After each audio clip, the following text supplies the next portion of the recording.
Alright, welcome back to another video with yours truly, Land of All Trades here. Discussing the ticker symbol BNED, Barnes & Noble Education Inc. for an update and what happened today in this trading session, the price action for Barnes & Noble as it continues to hold now above 60 cents.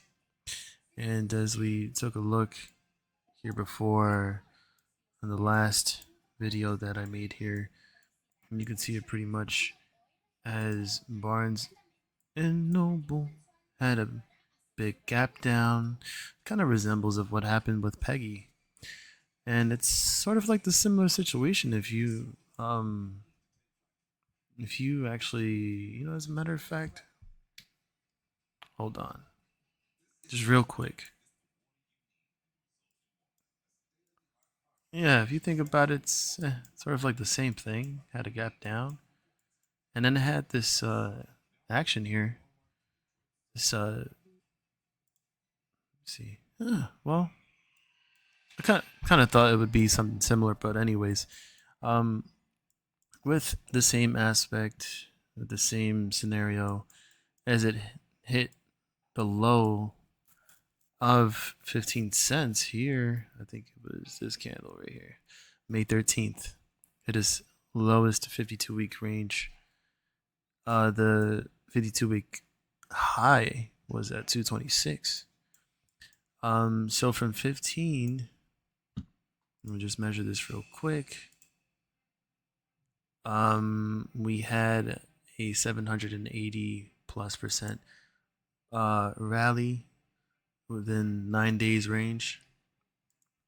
And then after that, we had tested this as resistance, and it started to pretty much cool off, pull back, and now we are faced with this situation here as we come back to test this area of support right around the 50, I want to say 52 to 58 cent range, as this candle that was traded today hit a low of 51 cents, closing at 66.50. I believe that is aftermarket close price, because it closed here at 6318 and it closed to the upside.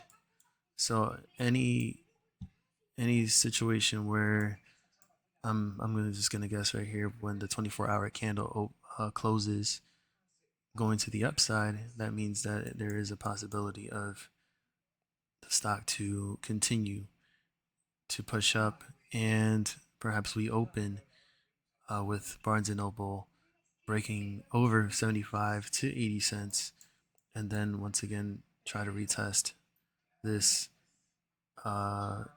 200-day SMA at 93. So 93 cents, 93.44. So it has to break over that. The 7-day simple moving average has to continue up. It has to trade. Well, pretty much the candle has to stay above the 7-day for it to continue that strong trend, and also the 50-day. The 50-day has to also continue to the upside and meet with the 200 to do like a golden cross, if you say, and perhaps see that price increase, more volume. You already know what the deal is. So if that's the case, then that's what I would expect. What would be the bullish case scenario for excuse me, Barnes and Noble, Bned. Let's look at the 4-hour real quick and see how it actually really established the bottom here from that cool down, from that high of 135. all the way down to 51 cents and bouncing off, coming back out of that area. And you can see the 7 day on the blue line also bouncing off. Then the last 4 hour candle is right above that.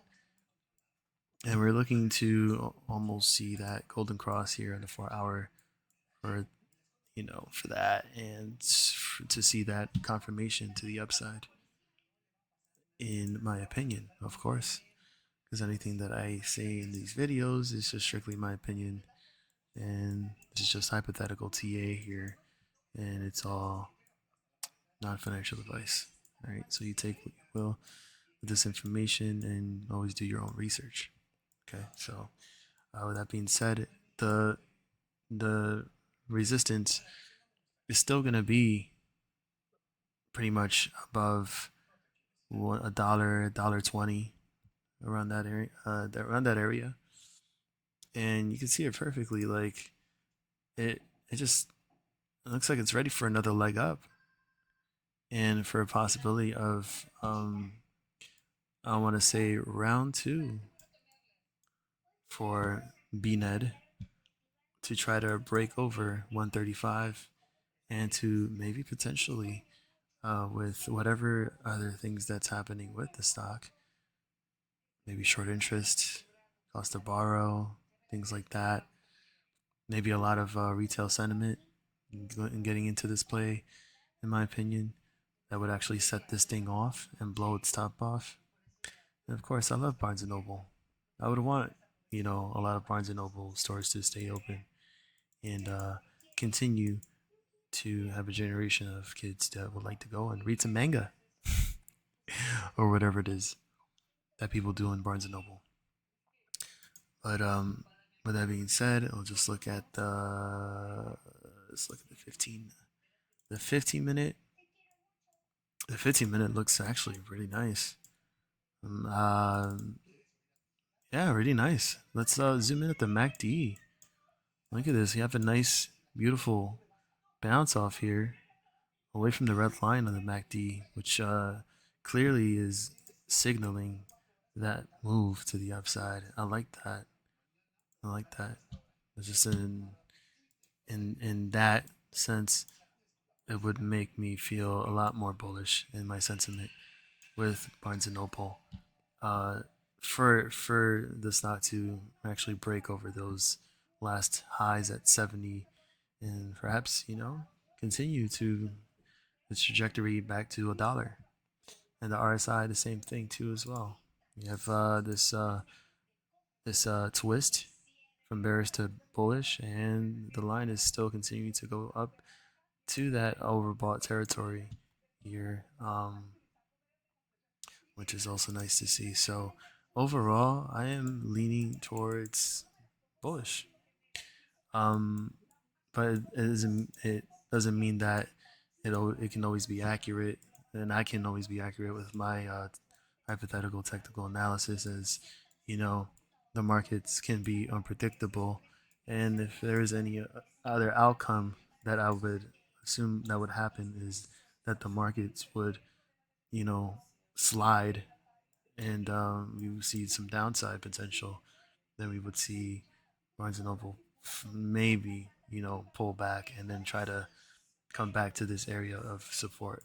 But other than that, I have nothing much to say. But you know, again, have bullish sentiment for Barnes and Noble, and we'll see what happens pre-market into market day, and if this can actually continue to surprise people. And in terms of short interest and data from Fintel, for some reason, even though this was updated, I can update it again as of 22 minutes ago, there hasn't been any update since 4 days ago, since Friday. And last time we checked, there was no short shares available for the stock, and the cost to borrow fees as of Friday actually jumped. Cause look at these other numbers here from all these other dates. and you literally have barely 1% to a high of 5.25%. And then for some reason on the 24th, we just had a big jump in cost to borrow fees up to 86.37%. So I don't know what that was all about, but you know, that could be something, and that might play a factor on how the stock performs come tomorrow and the rest of this week. So again, keep a watch on Barnes and Noble. It's picking up a lot in attraction, and not to say to pump the stock or anything. Not saying to buy or sell or any of that nature. So you do your own research. You're your own decision maker of your own money, your own investments, as long as you're playing it safe, as I always like to say. And that's your quick update for Barnes and Noble. And best of luck this week. Wish you a good trading day tomorrow. And you take care of yourselves. Peace, love, health, wealth, happiness, and all of the above. So, yeah. And of course, show some love if you like this type of content. Pretty laid back, but if anything, you already know what to do. And I'll see you in the next video with yours truly, Lion of all trades, saying peace. Take care.